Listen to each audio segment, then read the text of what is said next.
Bayangkan seorang wanita kaya, hidup nyaman di tengah gemerlap kota besar, namun hatinya hampa karena satu hal, suami yang hilang tanpa kabar selama 10 tahun. Tak ada jejak, tak ada pesan, hanya diam yang menyiksa setiap hari. Hingga suatu hari, ia membawa serta putrinya yang telah beranjak remaja, menelusuri jalanan pedesaan yang sunyi, dan di sanalah kenyataan menampar begitu keras. Suami yang ia cari ternyata bukan lagi pria mapan seperti dulu, melainkan seorang buruh kasar di tepi sungai dengan pakaian compang-camping dan mata penuh luka masa lalu. Cerita ini bukan sekadar tentang pencarian. Ini tentang cinta yang diuji oleh waktu, harga diri yang runtuh oleh kenyataan, dan kekuatan hati seorang istri serta anak yang tak pernah menyerah. Sebelum kita mulai, yuk teman-teman, komen di bawah jika kalian pernah merindukan seseorang yang pernah pergi tanpa jejak. Jangan lupa like dan subscribe, karena kisah ini akan menyentuh sisi terdalam hati kalian. Mari kita mulai kisah penuh haru ini. VA, wanita kaya cari suami hilang, tak sangka jadi kuli bangunan. Langit Jakarta petang itu kelabu. Udara dingin merayap perlahan masuk ke dalam ruang tamu sebuah rumah mewah 3 lantai di kawasan elit Menteng. Di balik jendela besar yang tertutup tirai putih lembut, duduk seorang wanita anggun dengan sorot mata tajam dan wajah tegas. Dialah Arlina, pemilik perusahaan properti ternama yang namanya sering muncul di majalah bisnis ibu kota. Tapi di balik kesuksesannya, Arlina menyimpan luka yang sudah menahun. 10 tahun silam, suaminya, Rizal, menghilang begitu saja tanpa pesan, tanpa kabar. Banyak yang menuduh Rizal kabur karena tidak kuat hidup dengan wanita sehebat Arlina. Namun hati kecil Arlina menolak percaya begitu saja.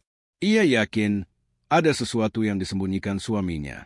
Putri semata wayangnya, Naila, kini telah berusia 15 tahun.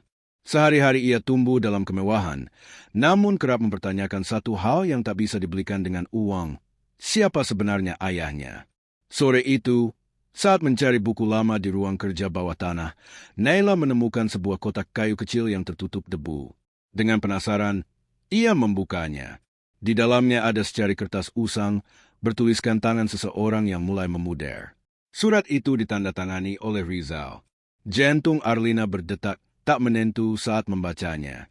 Dalam surat itu, Rizal menulis bahwa ia merasa kecil, tidak sepadan dengan kehidupan Arlina. Ia memilih pergi karena ingin membiarkan Arlina tumbuh tanpa beban. Namun, kalimat terakhir dalam surat itu membuat tangan Arlina gemetar. Jika aku belum kembali dalam 10 tahun, carilah aku di tempat kita pertama bertemu. Tempat itu bukan Jakarta, bukan pula kantor tempat mereka dulu bekerja bersama. Tempat itu adalah desa terpencil di kaki Gunung Gede, Cianjur. Disitulah mereka pertama kali bertemu saat sama-sama menjadi relawan bencana alam. Arlina menatap Naila dalam-dalam. Gadis itu memegang surat itu seperti sedang menggenggam takdirnya sendiri. Aku ingin bertemu ayah, Bu. Aku harus tahu, kata Naila lirih. Arlina mengangguk pelan. Untuk pertama kalinya setelah sekian tahun, ia memutuskan meninggalkan singgasananya. Dengan membawa surat itu dan kenangan lama, ia bersama putrinya berangkat menuju desa sunyi yang telah lama dikubur dalam kenangan. Namun ia tak tahu bahwa apa yang akan mereka temui di sana bukan hanya masa lalu, tapi juga kenyataan yang akan mengguncang harga diri dan hatinya. Perjalanan menuju desa itu bukanlah hal mudah. Dari Jakarta, Arlina dan Naila menempuh perjalanan lebih dari 6 jam. Setelah melewati jalanan aspal yang rusak dan sempit, mereka harus berganti mobil kendaraan bak terbuka milik warga setempat. Kabut mulai turun perlahan saat roda mobil tua itu berderit menanjak melewati lereng dan pepohonan pinus yang seolah menyembunyikan desa di balik misteri. Sampai akhirnya, mereka tiba di sebuah tempat yang seperti terjebak dalam waktu. Rumah-rumah panggung dari kayu tua, suara gemericik air sungai kecil, dan bau asap dapur yang khas membuat Naila melangkah lebih lambat. Semua tampak asing namun anehnya menenangkan. Arlina menuruni mobil dengan kacamata hitam dan jaket panjang. Penampilannya mencolok di tengah warga desa yang bersahaja. Orang-orang menatapnya dengan rasa penasaran. Tak banyak yang berbicara, tapi dari lirikan mata mereka, tampak seolah ada sesuatu yang mereka tahu namun enggan diucapkan. Seorang lelaki tua mendekati mereka, memperkenalkan diri sebagai Pak Atam, ketua rukun warga desa. Dengan sopan, Arlina menunjukkan surat itu dan menanyakan apakah ada yang mengenal seseorang bernama Rizal. Pak Atam membaca surat itu lama, lalu menarik napas dalam. Bu Arlina, kalau benar ini suami ibu, mungkin saya tahu orangnya. Tapi saya tidak yakin dia ingin ditemui. Ucapan itu membuat dada Arlina mengeras. Kenapa? Apa dia masih hidup? Tanya Arlina tajam. Pak Atam tidak menjawab, hanya meminta mereka untuk menginap malam itu di rumah warga dan menunggu sampai esok pagi. Naila melihat sorot mata pria tua itu, bukan ketakutan, tapi semacam kekhawatiran yang tak biasa. Malam harinya, Arlina duduk di teras rumah panggung sederhana, memandangi bintang-bintang yang bersinar di langit gelap tanpa polusi kota. Naila tertidur di kamar dalam. Di kejauhan, terdengar suara cangkul dipukul ke tanah, terus berulang di tengah malam. Suara itu seperti berasal dari arah sungai. Arlina berdiri, menajamkan telinganya. Saat itulah ia mendengar sesuatu yang membuatnya terpaku. Suara itu seperti suara batuk, berat dan serak, suara yang tidak asing baginya. Suara yang dulu sering ia dengar sebelum Rizal menghilang. Namun ia tak melihat siapapun di sana. Hanya kabut yang perlahan turun, dan desir angin malam yang membawa serpi bayangan masa lalu. Pagi di desa itu datang dengan embun yang menggantung di dedaunan dan aroma tanah basah. Ayam jantan berkokok sejak fajar, dan warga mulai beraktivitas membawa cangkul, ember, serta keranjang hasil kebun. Tapi pagi itu berbeda bagi Arlina dan Naila. Hari ini adalah hari pencarian. Pak Atam datang menjemput mereka setelah sarapan singkong rebus dan kopi hitam. Dengan langkah pelan, ia memandu keduanya menuruni jalanan setapak menuju sungai kecil yang membelah desa. Di sepanjang jalan, warga melirik diam-diam dari balik jendela. Ada bisik-bisik yang terdengar, namun tak satu pun dari mereka berani bicara terang-terangan. Setelah berjalan hampir setengah jam, mereka sampai di sebuah bendungan kecil tempat air mengalir deras. Disitulah mereka melihat seorang pria bertubuh kurus. Kulitnya legam terbakar matahari. Ia mengenakan topi kumal yang menutupi sebagian wajahnya, dan bajunya compang-camping. Di tangannya, ada cangkul yang tak henti menghantam tanah. Di sampingnya, ada karung berisi pasir dan batu. Dia bekerja di sini hampir setiap hari, bisik Pak Atam, tapi tak pernah menyebut siapa dirinya. Kami hanya memanggilnya Kang Du. Arlina menyipitkan mata. Dari arah sinar matahari, ia tak bisa jelas melihat wajah pria itu. Tapi saat lelaki itu berdiri dan membuka topinya untuk mengusap keringat, jantung Arlina nyaris berhenti. Wajah itu, meski lebih tua, lebih letih, dan penuh gura kehidupan, tapi ia mengenalnya. Itu Rizal. Arlina melangkah cepat, namun Pak Atam menahan tangannya. Tunggu dulu, Bu. Dia tidak tahu ibu datang. Kami juga tidak pernah berani tanya siapa dia sebenarnya. Tapi Arlina mengabaikan peringatan itu. Ia berjalan maju, berdiri hanya 5 langkah di hadapan pria itu. Rizal menoleh, tatapan matanya kosong, seperti seseorang yang sudah lama tak berharap apa-apa. Saat mata mereka bertemu, tak ada kata keluar. Hanya keheningan panjang di antara desir angin dan suara gemericik sungai. Naila berdiri di belakang ibunya, menggenggam erat surat peninggalan ayahnya. Rizal memandang gadis itu, lalu kembali menunduk, melanjutkan pekerjaannya seperti tak terjadi apa-apa. Rizal? Suara Arlina lirih namun penuh getaran. Apa kau tak mengenal kami?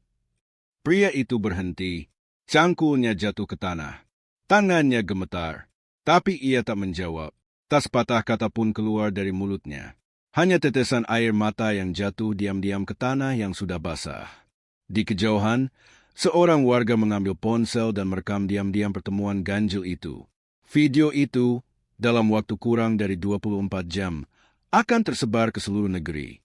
Namun pada saat itu, di tepi sungai terpencil, dunia hanya milik 3 orang yang dihantui masa lalu mereka masing-masing. Hari itu berlalu dalam diam.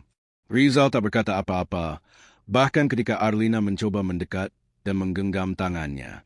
Ia hanya menunduk, duduk di atas batu sungai, dan menatap arus air yang terus mengalir seolah hendak membawa segala beban hidupnya pergi bersama derasnya arus. Arlina dan Naila menunggu. Hingga sore menjelang malam, mereka tetap berada di sana. Beberapa kali warga desa datang menghampiri. lalu pergi dengan cepat ketika melihat wajah Rizal yang penuh kebisuan dan air mata. Saat mentari mulai tenggelam di balik bukit, Rizal akhirnya berdiri. Dengan suara serak seperti batu yang bergesek, ia berucap, "Kalian tak seharusnya ke sini." Arlina berdiri perlahan, menahan air mata yang sejak pagi ia bendung. "Kau pikir kami datang karena kasihan? Kami datang karena kami tak pernah berhenti mencari." Rizal menggeleng pelan. "Aku tak layak lagi menjadi suami, apalagi menjadi ayah." Ia menoleh ke arah Naila. Gadis remaja itu menatapnya. Tak tahu harus memanggil ayah atau hanya dia menatap wajah asing yang tak pernah ia kenal. Rizal menunduk, kemudian menarik napas panjang sebelum berjalan perlahan menuju sebuah pondok reo tak jauh dari sungai. Di dalam pondok yang dindingnya berlubang dan atapnya bocor, Rizal menyimpan dunia kecilnya. Tak ada televisi, tak ada foto. Hanya ada Al-Quran lusuh, sepasang sandal jepit, dan satu koper besi tua. Dari dalam koper itu, ia mengeluarkan sesuatu. Sebuah foto lama. 3 orang tersenyum bahagia. Arlina, Rizal, dan bayi kecil yang dipeluk keduanya. "Aku menyimpan ini setiap malam di bawah bantal. Tapi aku terlalu pengecut untuk kembali," ucapnya dengan suara nyaris tak terdengar. Arlina menatap foto itu. Dalam diamnya, ia mengerti, Rizal bukan menghilang karena benci, tapi karena merasa kecil, merasa tak layak. Lelaki yang dulu pernah memeluknya saat mereka berdiri di tengah lumpur banjir kini berubah jadi seseorang yang memikul dosa kegagalan diri sendiri setiap hari. "Kalau kau ingin tetap di sini, kami tak akan paksa pulang. Tapi Naila berhak mengenalmu," ujar Arlina sambil menyerahkan surat itu kembali kepadanya.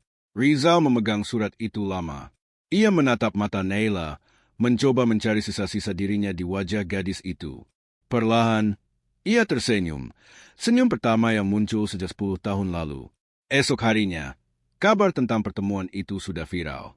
Video pendek itu diunggah oleh warga desa dan tersebar luas. Judulnya sederhana namun menghentak. Wanita kaya temukan suaminya jadi kuli di pedalaman.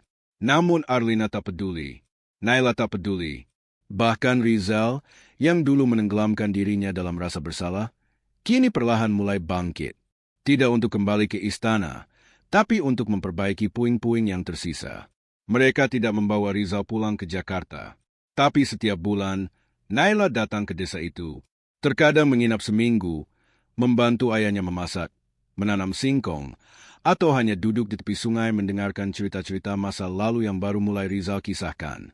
Arlina, ia kembali ke kota, menjalani hidup seperti biasa.